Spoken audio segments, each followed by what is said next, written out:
Hi friends! This week, I just feel like painting on some stuff. No big projects, let's just slap some paint on some objects. I, of course, have a whole hoard of stuff that I can paint on. CDs, beads, playing cards, bigger playing cards, a weird pineapple, and a bunch more stuff. I think I want to start with this picture frame. I'm pretty sure that I got this from the Dollar Tree. It's wood. What is this shape? A quatrefoil? Thank you, preschool teaching, coming in handy for once. Anyway, it's got a picture of some cute little dachshund puppies in it. There's no glass, it's just paper. And it's got this little piece of wood that I guess you put in here and that holds it up. No hangers. What do you expect for $1.25? So we're gonna paint on this, but I probably should sand it first because it's kind of rough on the edges. I'm just gonna use gentle-ish sandpaper to mostly get the scragglies off the edges. I'm not trying to super smooth anything over, I'm just trying to not get me some splinters. And I'm gonna sand the edge of this little wooden stick because it's kind of coming apart every time I stick it in the little hole. That's what she said. Wait, what? After it's all sanded, I'm going to throw on a base coat of white gesso on the top and the inner and outer edges. Now, for this frame, I'm actually going to reuse a design I did before. I did this little cat mini painting in a video where I painted things that my subscribers said were making them happy. And it was so cute, and I don't have it anymore because I mailed it to said subscriber, so I wanted to paint it again. The original green that I used for the background was just some paint that I had used for another project, and I just didn't want to waste it. So I obviously don't have that paint anymore, but this paint that I just mixed is not it. Let's make some adjustments. Well, that's better. I'm not sure if you've been able to tell on camera, but like my last 4 projects lately have had an extra special ingredient in them. Cat hair. My puppy Penny is obsessed with tormenting the cat, and her only refuge is in my craft room because Penny is not allowed in. But she apparently likes to lay on my craft table when I'm not in here because there is always hair on my desk now.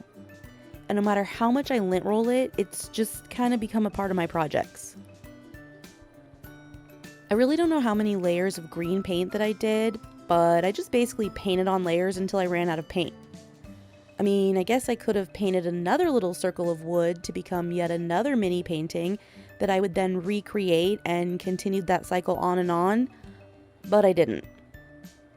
I used paint markers to recreate the actual picture, which I'm pretty sure is what I used before. And I didn't change this one too much because I actually really like the original. I usually really struggle with letting my art go. Like, people sometimes ask me why I don't sell my art. And part of it is just because, it's kind of strange to me that anyone would pay for the silly little things that I make. And I know that's just like imposter syndrome or like I'm my own worst critic-itis or something. But also, I generally create stuff that I want to make. Stuff that's going to make me happy. And even when it doesn't come out how I think it should, I still am genuinely surprised sometimes that I can make anything that I like, Like, I started drawing and doing arty things sort of later in life. I always liked crafting, but anything that required any kind of drawing or painting, I really only got into like 5 or 6 years ago. So when I make something that I think looks good, I kind of have a bit of an attachment to it. I didn't have that feeling with this mini painting because I made it with the intention to send it to this person, so I wasn't sad about it. So, I don't know, do I create more art with the express intention of giving it away or selling it, and then it's easier to let it go?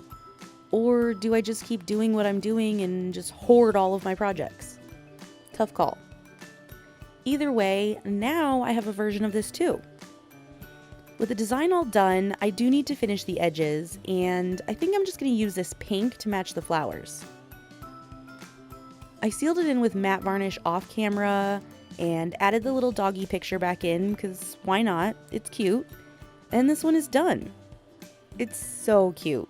I love it. I'm just as happy with it as I was the first one. Next, let's try this dry erase board. So here we have my camera and the light overhead, another light, and alright, we get it. Anyway, this is just a clear plexiglass board. It says BHHC Nyko Wellness, so this was obviously a promotional product from somewhere. It's got these little sticky guys on here, and the pen, which apparently still works, so that's good. But we need to turn it into something cute.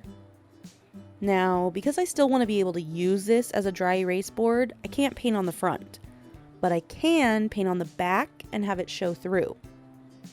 And the back is still pretty smooth and shiny, so I'm going to add a layer of clear gesso to help grip the paint a little bit better.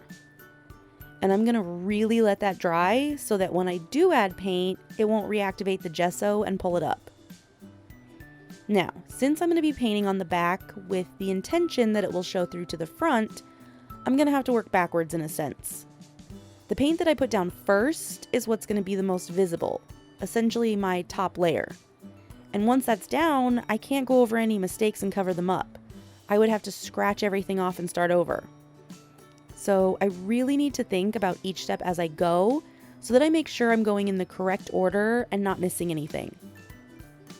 I drew a little sketch to guide myself and clipped that to the board. As for the design, well, again, I decided to go with something that I've already done. Another reason that I like doing old designs is that they tend to be faster and easier to do since I've already done them once. I'm like a lot more confident doing them. I'm not overanalyzing every little choice. Like, what if this color doesn't look good? Or what if this line looks funny? And especially for a design in reverse, that really helps. This design is probably not that recognizable unless you're a super dedicated fan and have seen this video. I painted this little cloud and rainbow design on an old CD, and it still just appeals to me. Like I was scrolling through old projects and it just jumped out to me immediately. Because of the way that I drew the clouds with very blocky shading, I knew that I was going to have to do the highlights and shadows first, and I really had to rely on that sketch underneath to figure out where to put them within the overall cloud. I made sure to build it up with a couple of layers so that it was opaque and that the following layers wouldn't be showing through. Like when I was going to go in with the medium color for the majority of the cloud, I didn't want that showing through where I went over the highlight color and looking kind of blotchy. I also had to make sure that I didn't accidentally go too far and go over the edge of the highlight or the shading because I wouldn't be able to fix it. Also, me and clear gesso have been known to beef in the past, but it really helped with this one. I can feel the paint gripping on.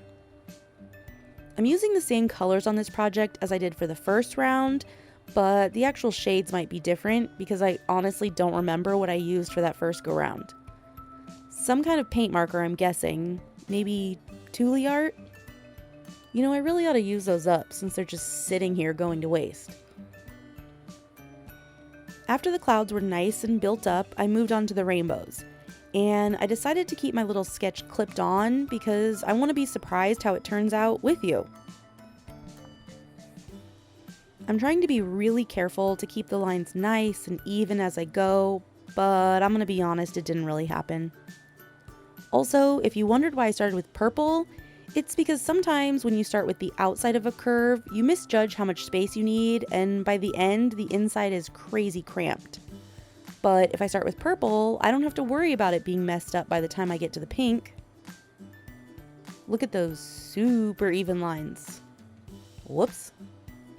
Now, for the background, I really want to use these Cali Art paints because I love the colors. They're super pastel. But they're also the chunkiest, thickest paint ever. But I was reading that you can use this slow drying medium to thin them out a little bit. I think you can also use some other kind of mediums, but I can't remember what those are, so I got this.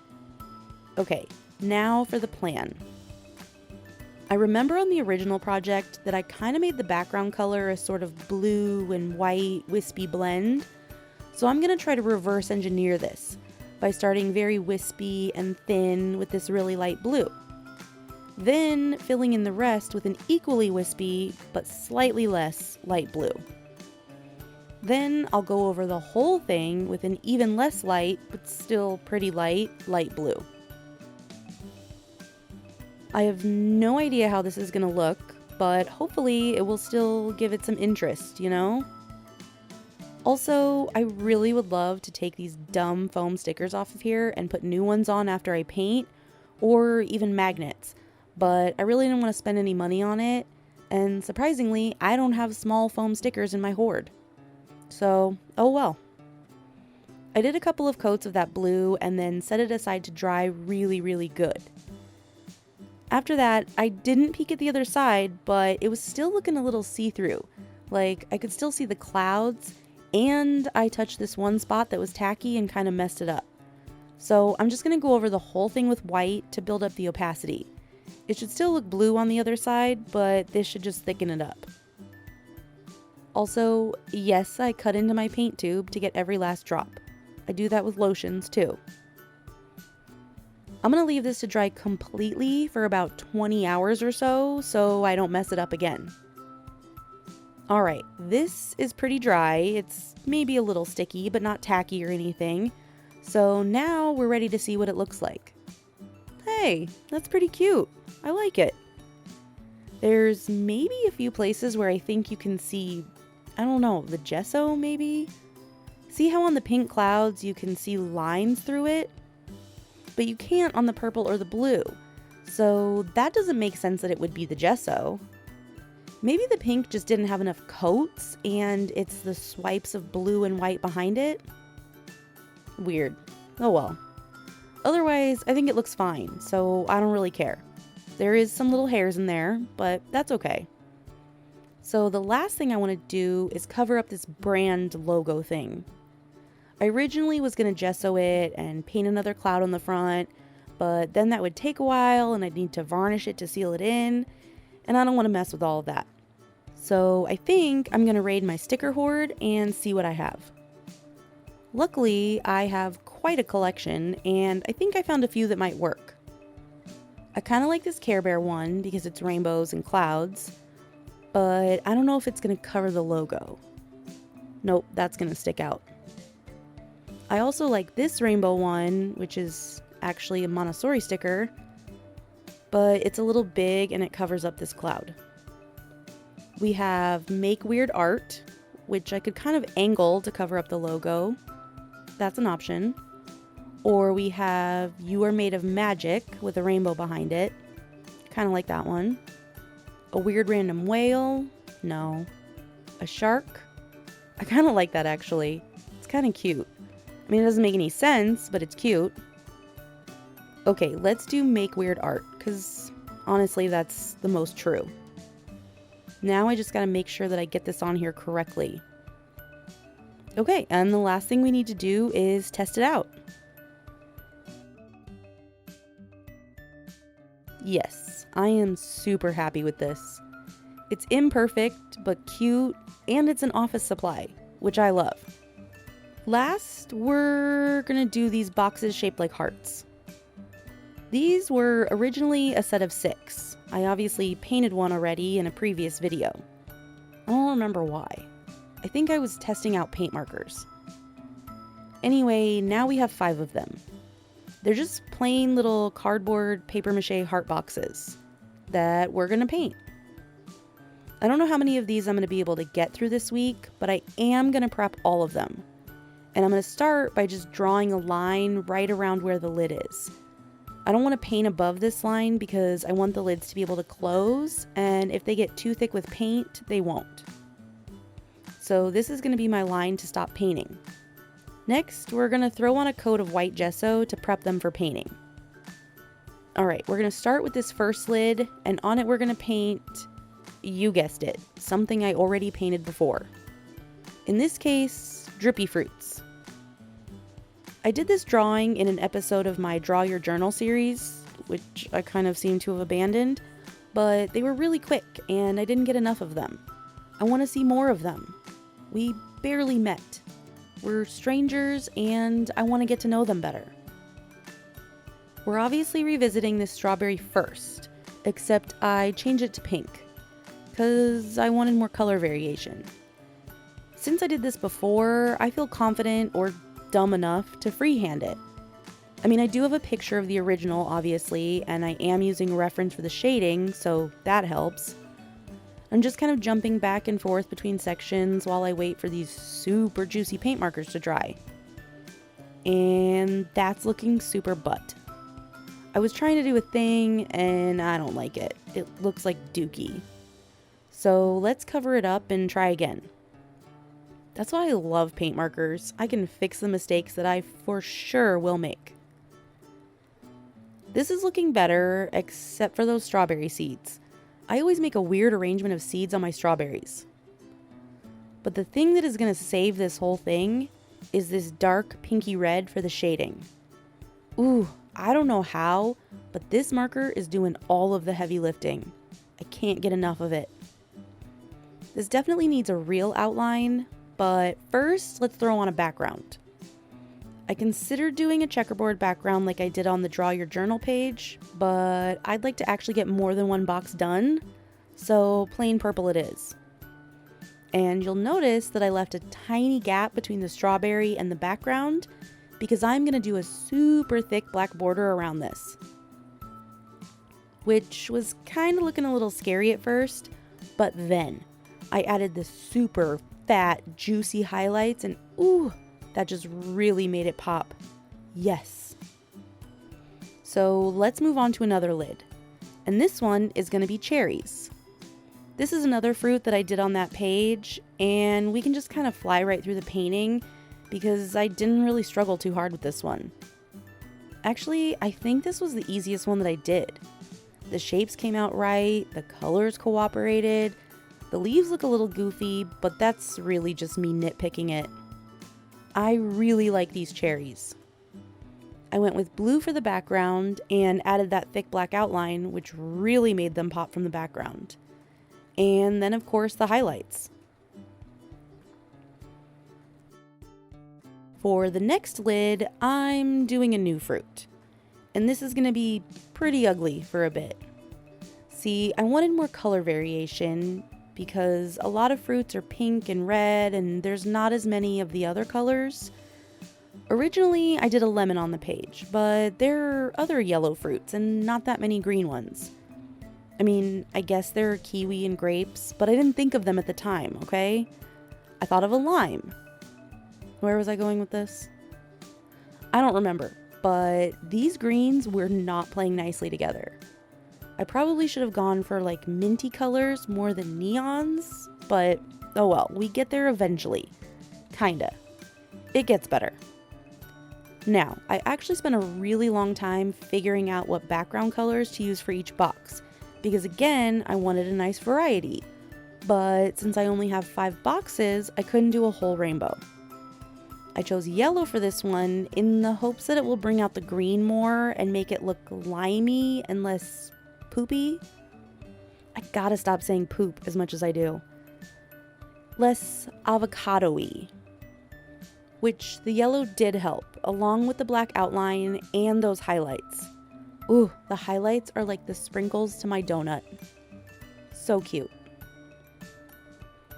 For the next fruit, I wanted something orange, but not an orange because I just did a lime, and an orange would look exactly the same. So this is going to be a mango. I've never drawn a mango. It kind of looks like a pepper. This marker set that I'm using, I mean, I love the markers themselves, but certain colors are kind of limited. Like, there wasn't that many oranges, so I decided to work from yellow to orange to a sort of orangey brown. And I had this whole chunky gradient laid out, and then I saw them next to each other, and it wasn't working. It looks pretty gross. But after I rearranged some of the shades, it looks pretty good. I mean, the drips look disgusting, like melted sweet potatoes, but we'll just go really heavy on the highlights. Does it look like a mango, though? Or does it look like a pepper? Tough call. I'm going to give this one a pink background, and since you guys get excited when I use them, I do want to tell you that these are Mariah Elizabeth's paints. I didn't want to mix a bunch of paint, and I really love the colors of her paint. They're perfect. I just don't use them more because I don't want to run out. And I have this fear that when I want to buy more, they won't be there. I know that's not a good reason to not use something that's meant to be used, but there you go. Oh, ooh, shh, the best part is coming.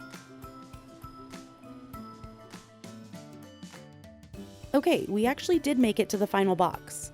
And this one is gonna be a banana. That's kind of a short, fat banana, but oh well, I don't like bananas anyway. Okay, this set of markers didn't have a cream. Not a super light tan, not an off-white, nothing.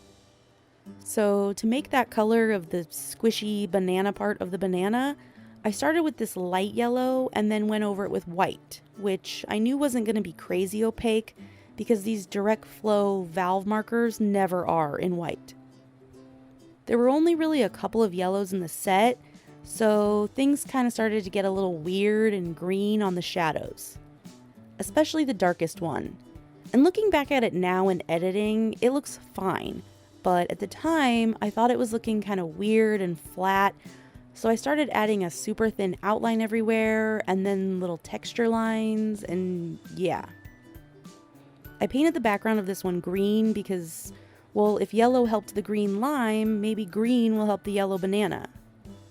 Then I added that fat outline, fixed that whole spot that I completely missed, don't know how that happened, and added some generous highlights. Very generous considering bananas are one of the least shiny fruits. And that's all the box is done. Ooh, they're so cute. I'm in love with them. And I still haven't gotten enough of them. Alright, well, that's all for this week. I had so much fun and I really, really love these projects. What did you think? Thanks so much for watching, and I'll see you next time.